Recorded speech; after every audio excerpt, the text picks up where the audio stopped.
Did you know the FBI protected a killer for 16 years because they thought his tips were worth more than justice? Whitey Bulger ran Boston's most violent gang while secretly working as an FBI informant.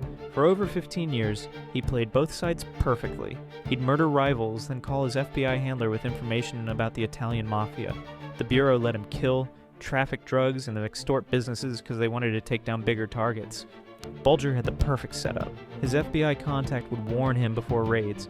He'd eliminate competition while staying protected. But in 1994, everything changed. His handler tipped him off about pending murder charges. Bulger vanished overnight. For 16 years, he hid in plain sight in Santa Monica, an old man walking his dog, playing the lottery, living quietly while on America's Most Wanted list. When they finally caught him in 2011, the truth exploded. The FBI had enabled decades of murder and corruption. The most wanted fugitive in America had been their golden boy all along.